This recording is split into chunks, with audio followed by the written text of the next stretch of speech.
Right.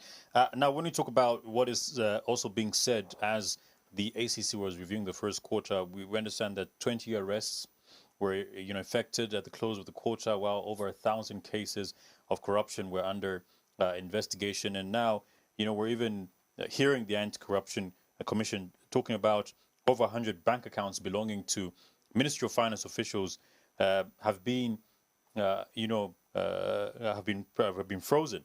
But what really can we say in terms of the threshold at which corruption is at in the country currently, in terms of it whether being at a minimal or maybe it's still at its highest currently?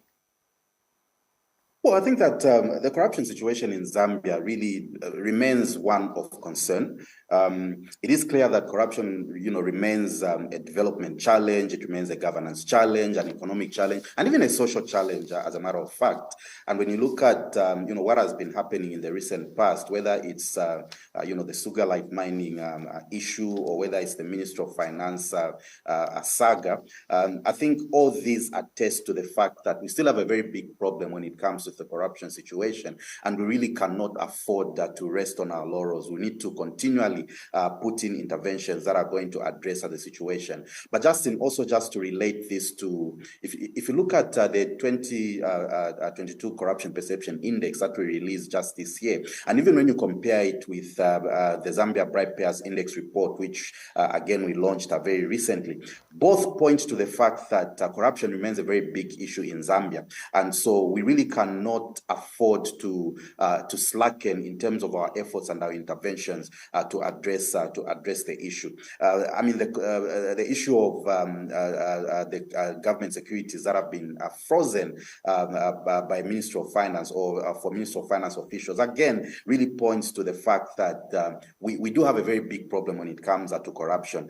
But also, in relation to that particular issue, Justin, I think the issue maybe that we should be looking at is not so much that, securities were purchased in forms of bonds and treasury bills, because I mean, there's nothing wrong really with investing in those instruments. But I think the issue really is that the source of the monies that was used to make those investments, I think, is what has raised the concern of the SEC. And from our point of view as an organization, we think that if there is any indication of impropriety over the same, then of course the SEC is right to act in the manner that they have. But I think the long and short of it is that the corruption situation in Zambia remains one of concern, and we really cannot afford to slacken in terms of our efforts to address this scourge, because ultimately it will be a drawback on our economy, to be a drawback on anything that we're intending to do in terms of advancing as a country. So we really need to tackle the bull by its horns and address this situation.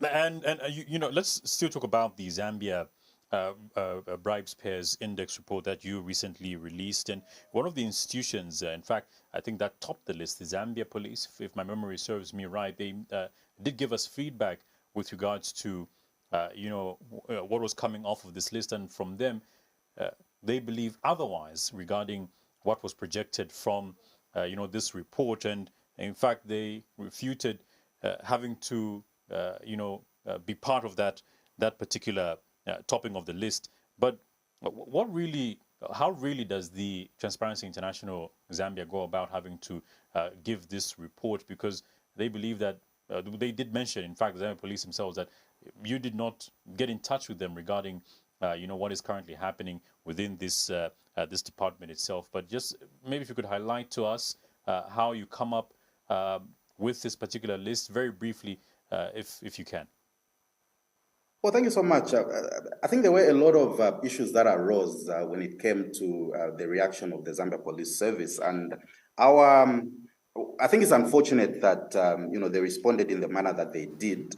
Our conviction is that perhaps the police spokesperson, when he made that response, he may not have had the chance to actually look at the details within the report. Because if he had done that, actually what the report did show was that in terms of improvement and some of the specific interventions that have been put in place by different entities, the Zambia police actually showed the greatest improvement in terms of some of the interventions that they are putting in place to address issues of bribery within their ranks.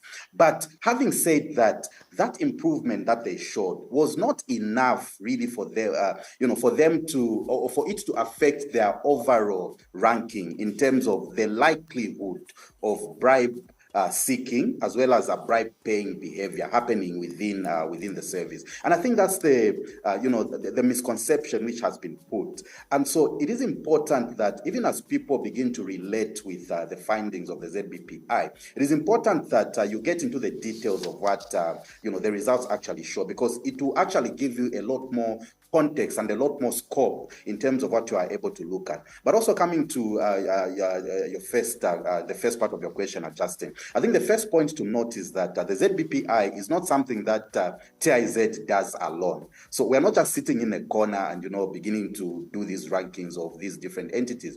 We do this research jointly with the Anti-Corruption Commission, and we have been doing this for more than 14 years now.